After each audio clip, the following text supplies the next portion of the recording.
Hello guys, and welcome back to my channel.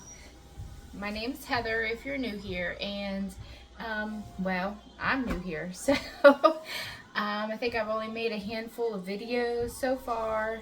My channel originally, I just wanted to do cleaning, but it's summertime and most of my chores here are outside in the garden. We do have a garden. We have chickens, and I have goats, and we have rabbits. So during the summertime, my focus is more outside than it is on the inside. So I'm just going to give you guys a hodgepodge of different videos. So it's pretty much just going to be my life here on YouTube. So today we are going to be making my canned spaghetti sauce, or just tomato sauce, because it can be used for spaghetti sauce, pizza sauce, and whatever, make chili or soups or anything like that. You can just dump it into there. So I do have 21 tomatoes plants out in my garden.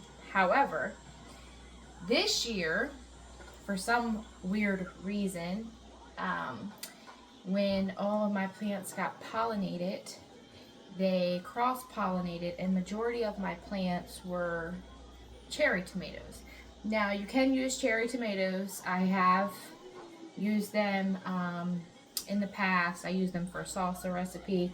A tomato is a tomato. So, but for my spaghetti sauce, I prefer to use the larger tomatoes because I need a lot more of it. And so this year I grew 3 varieties of tomatoes. I did Roma tomatoes, an Amish paste, and I did the what I thought was going to be a regular slicing tomato.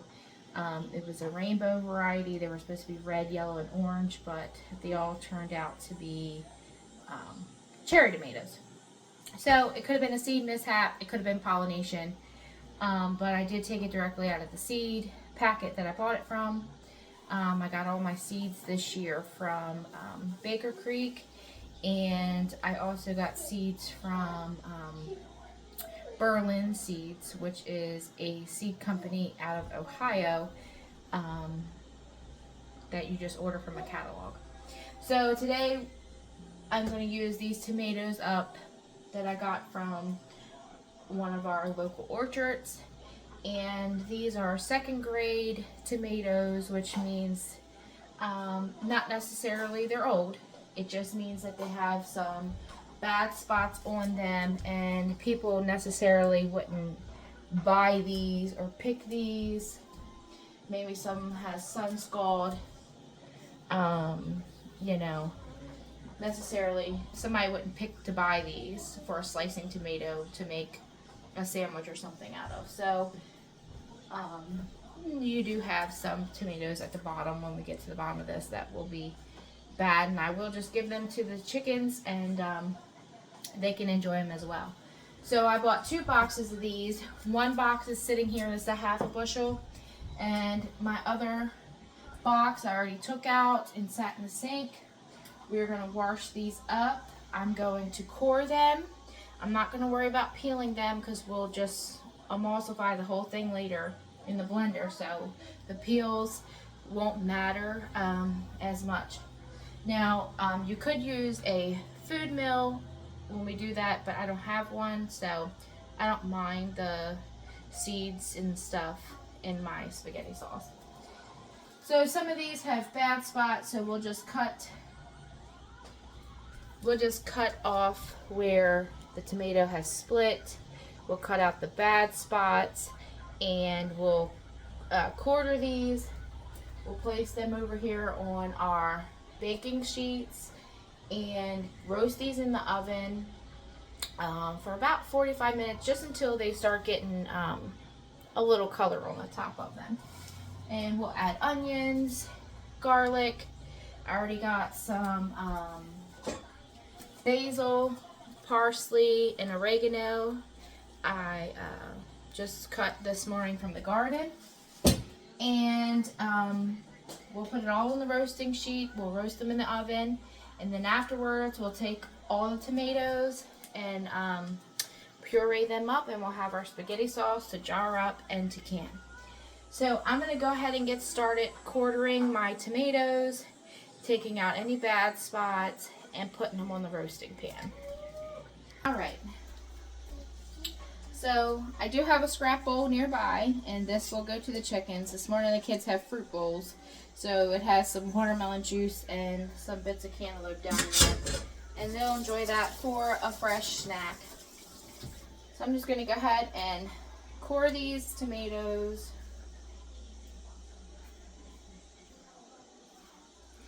Just take my knife and just run it around the core.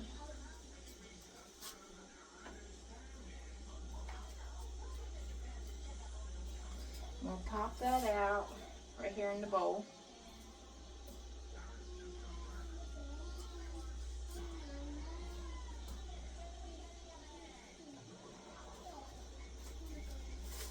And then I'm going to quarter these up.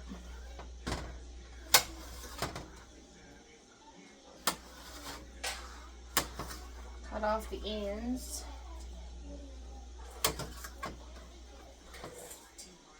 And then place them here on my roasting sheet.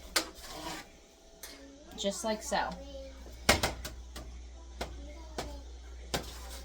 So this will take a good bit of time. It'll probably be, we got a little late start. I already went out to the garden this morning, fed the animals, took care of them, got the kids fed. I wanted to get all that done before I started this, because I knew once I started this I wouldn't be able to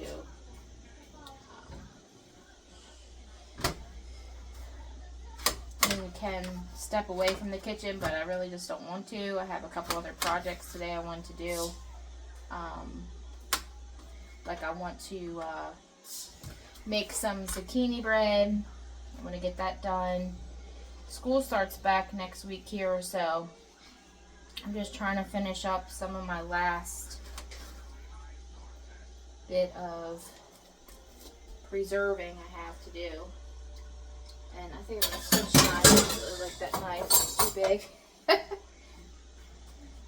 Going straight through my tomatoes. So, yeah.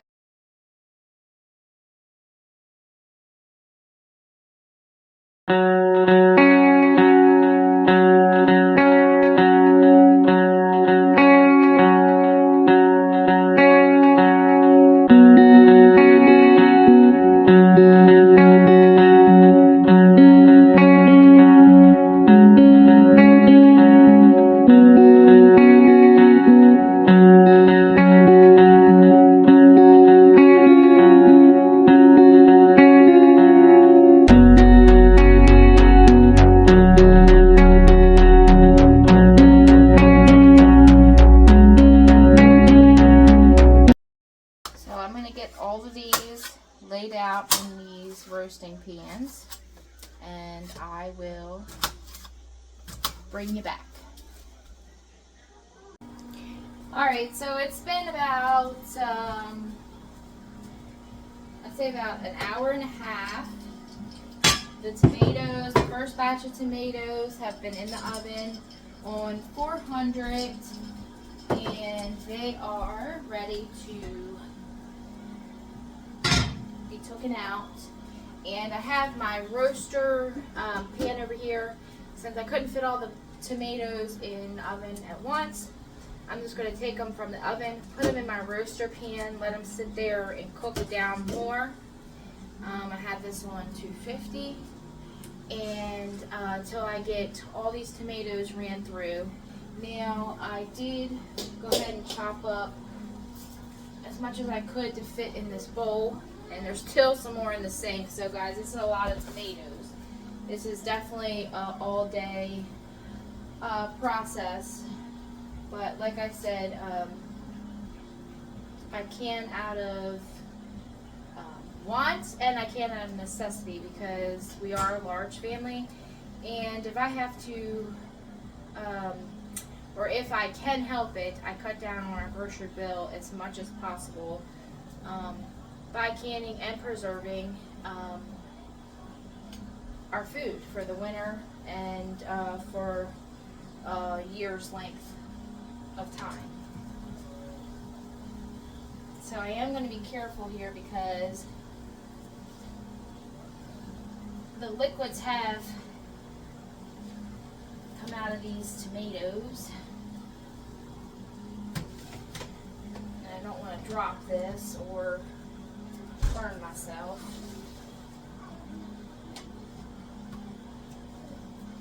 So let me bring you closer so you can see what we got.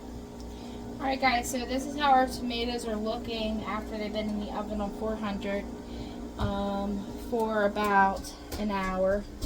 They do have a nice char on them. You see the onions here. So that's what's going to give it the roasted flavor. Now I have one of these, I'm not even going to lie, I don't even know what the name of this is, but I use it for noodles and stuff. So if you know what the name of this is, kitchen utensil, just place it in the comments below, because I have no idea, but it works great. So that way it'll strain off all the excess water that has drained off of these tomatoes in the roasting process.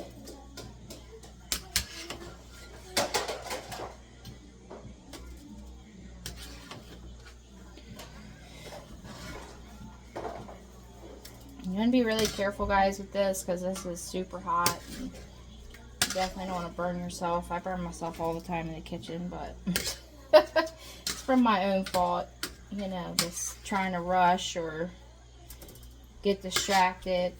Kids need something. Whatever happens. So, now we did take a break for lunch. We had leftover spaghetti. So, whenever you're canning up tomatoes, like I said, it's definitely an all-day adventure. So, make sure you plan it on a day that you know you'll be home. You could leave this unattended in the roaster if you had to run out. I have done that before, but I just don't prefer to do that, because we do have indoor animals, and I don't ever want anything to happen, especially with the cat, her jump on the counter. Anything could happen.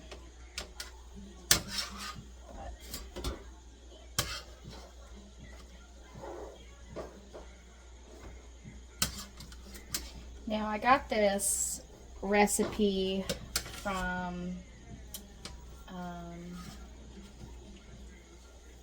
a girl I watch on YouTube. Imagine that. Her channel is called 6 Hearts on 6 Acres, and she recently made this spaghetti sauce in one of her videos. She's doing the Three Rivers Homestead challenge of, it's called Every Bit Counts. So in the month of August, you are to can and preserve as much as you can to put up for the winter. And actually, I've been trying to do that, but I can't do it every day. But I do get stuff put up, and August is a heavy canning month for me, preserving. Some things I do freeze, like the other day I had some tomatoes, and it wasn't very much come out of the garden, and I just diced them up and put them in some quart freezer bags. Don't mind my oven mitt here. It's well loved and well used. We cook home made meals here at least 6 days a week. So my stove and oven are constantly going. I'm always in the kitchen cooking something. So let me take out this other batch and I'll bring you right back.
And I just put 2 more trays in the oven. I'm going to get these rinsed off, pop them back over here on the stove. The tomatoes that I already have quartered up, I'm going to put them on, lay them out on these trays. Do another round of onions and garlic, and then place them in the oven when the oven's free. Now these tomatoes here will be fine. They'll sit out on the they'll sit out in the roaster pan. Now this was once, it's a little bit hot.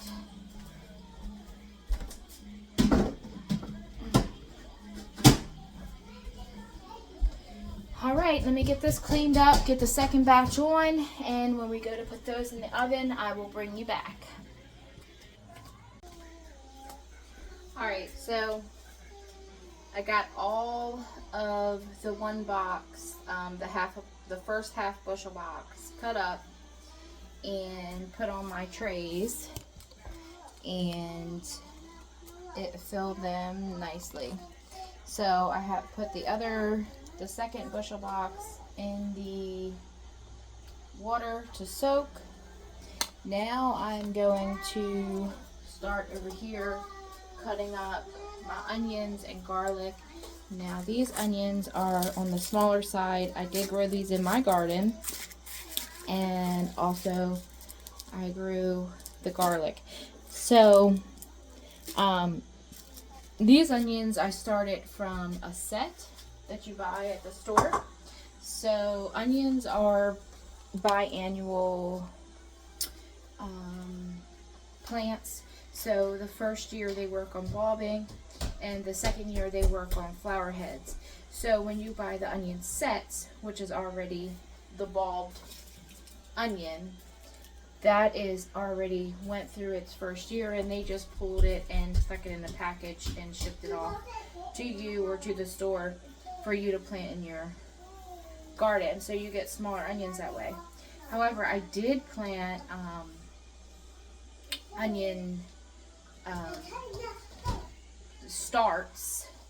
Now that were seeds that were started, they come in a bunch, and those produce, because they're biannual, so they produce a larger bulb when you plant them. Now those I've already put away for storage. They're down in my basement.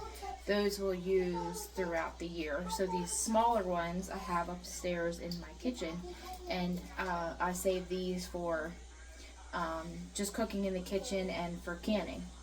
So it works out good because the smaller onions won't store as good. So I'm going to go ahead and get these diced up, and I'm not doing a fine dice on these. Like I said, after the end of all this, everything will get put through the blender. So I'm just going to peel them, probably half them, throw them on top of the trays along with the garlic. And when I get that done, we'll pop them in the oven like I said, and I'll show you what they look like. Alright, so I have all my onions and garlic cut up here, laid across my trays. I have my oven on preheat to 400 degrees. Now I'm just going to drizzle the top of these with some avocado oil. You can use olive oil. This is just what I have on hand. And make sure you coat them pretty good. You want them to roast up, not stick to your trays.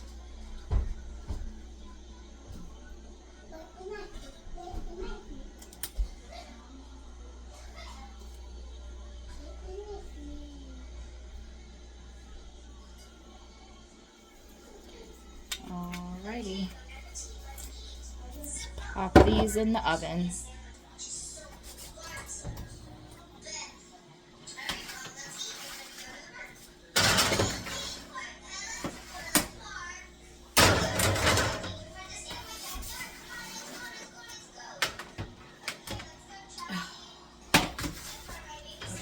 Up here.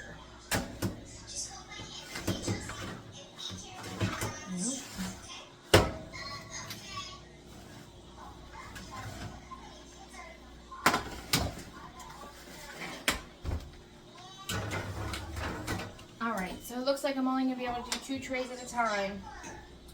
Unfortunately, my oven only has 2 oven racks, and it's not going to fit. So we'll work on cutting up the second half a bushel. We'll get that cut up and diced up, and then time I do that, this first half should be done. Okay guys, it is 3:06. We started this project at 10:30 this morning, and we have been roasting tomatoes. We had a bushel of tomatoes. This is the last 2 pans of tomatoes. I just put them in the oven, so they'll take about another half an hour. Now over here in my roaster pan, I have all the beautiful tomatoes that I have roasted up in the oven, the onions and garlic and deliciousness. Now I do have this set on 350, and I will let this go for as long as it takes the other tomatoes to finish up in the oven. And then I will take a stick blender, blend all this up, get my jars all washed up, get out my water bath canners, I have 2 of them, and get pints and quarts filled up, water bath can those, and then that'll probably be later this evening after dinner. Like I said, this is an all-day process, and had a brief interruption. The kids want a popsicle. So anyhow, I'm gonna get all this cleaned up when I can. Get out my jars. Okay, he had to have his 5 seconds of fame. All right, get out my jars, get them washed up, get the kitchen cleaned up. And then, like I said, after dinner, I will come back. I will get my water bath canners out. We're going to jar all this beautiful spaghetti sauce up. I went ahead and cut up all my herbs and put them in this bowl. This is oregano, basil, and parsley. And I just fine chop these. Now, right before I blend my spaghetti sauce, I will add these in so they'll stay fresh. We'll add sugar and salt and get them jarred up. And then into our pint jars and into our quart jars, we will add lemon juice. That is what's going to bring the acidity of the spaghetti sauce up and make it safe for water bath canning. So that way we don't have to pressure cook or pressure can, any of our tomato sauce.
Alright guys, so now it is 8:30 and we are going to get this spaghetti sauce canned up. We're going to get it pureed. We're going to get the seasonings put into it and get this done. Alright, so to our sauce, we are going to add our herb mixture, which has oregano, basil, and parsley. Put that in there. And we've already had supper for the evening. Just grab some subs. We had these stuff at Walmart. So dinner's done. Alright, so here is black pepper, 1 tablespoon black pepper. Now guys, this is a lot of sauce, so we're going to use equal ratios of salt, pepper, and sugar.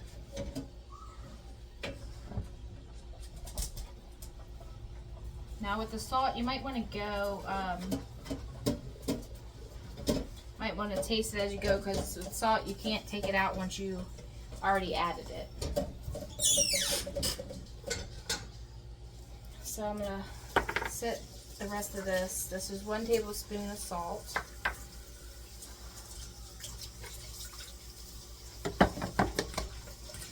And I'm also going to add 1 tablespoon of sugar.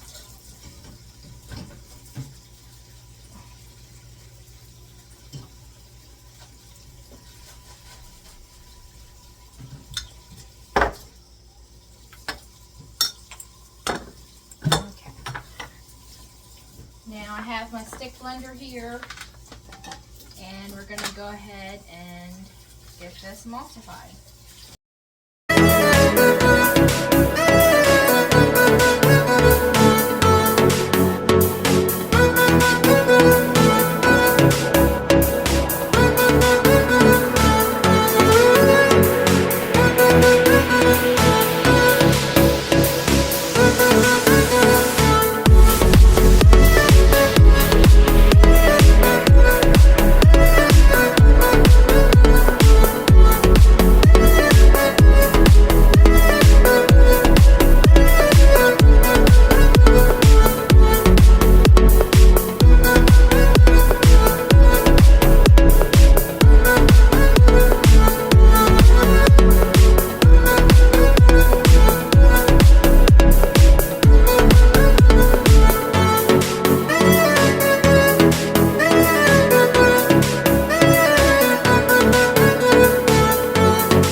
Alright, so guys, this is how the sauce is looking.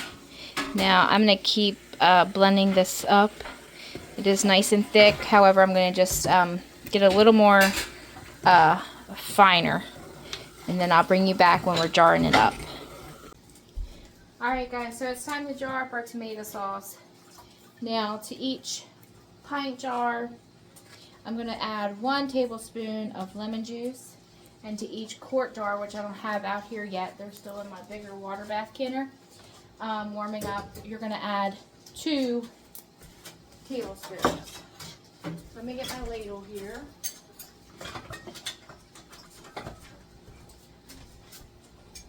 I'm going to dip this in the hot water. Key thing, you always want to make sure everything is very sanitized.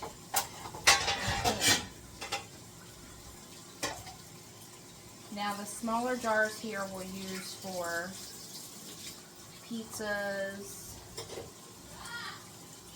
and stuff like that, because we'll need the quart jars for whenever we're doing spaghetti.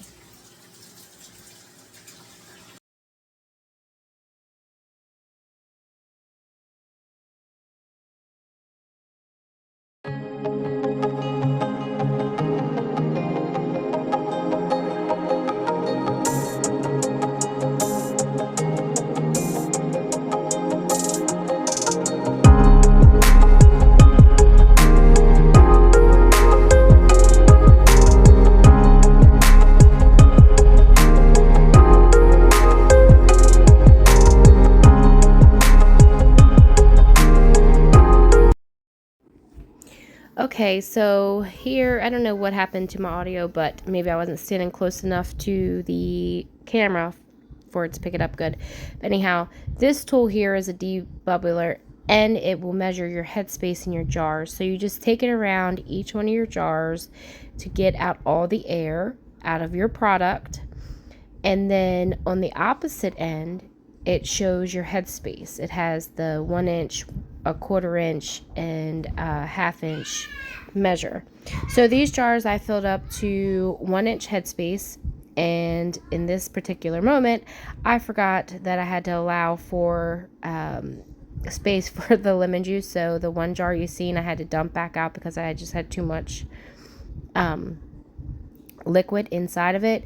And it's very important that your headspace be correct, because the product may not in this case, but some products that you can will expand, and you don't want it to siphon, come out of the lid while you're canning it, because you can lose your liquid level. And it also can inhibit a seal, a good seal. So now I've just cleaned my rims of the jar with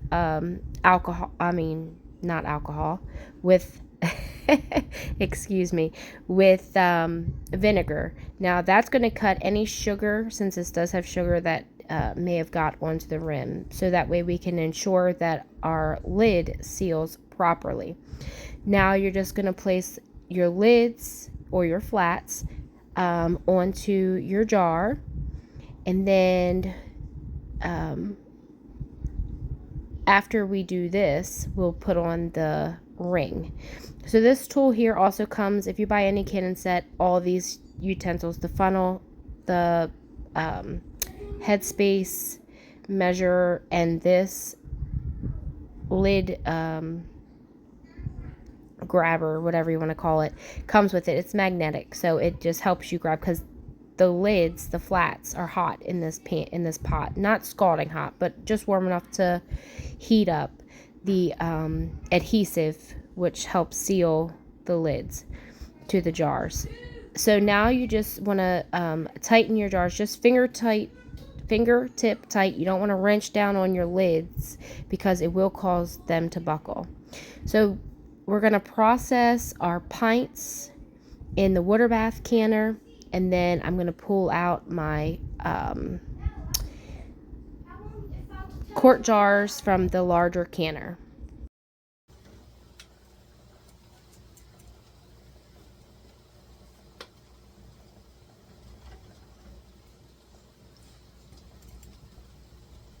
Now, like I said, the water bath canner is already on and heating. It's heated up, so you kind of want all your temperatures to match when you're canning.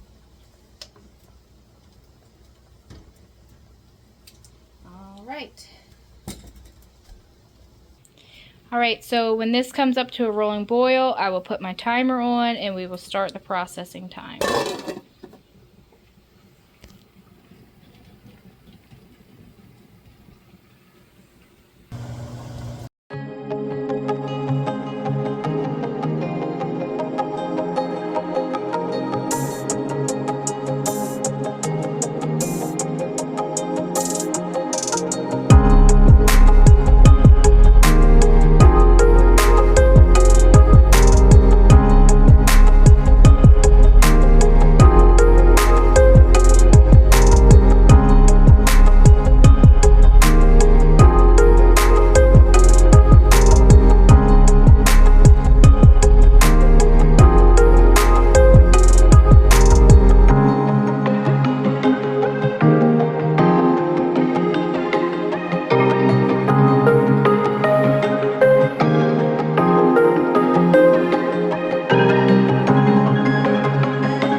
project.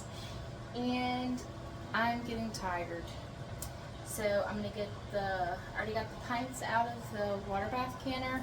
Now I'm gonna get the quarts out. And I'm gonna sit these on the counter on a cloth here. And these will sit here for 12 hours.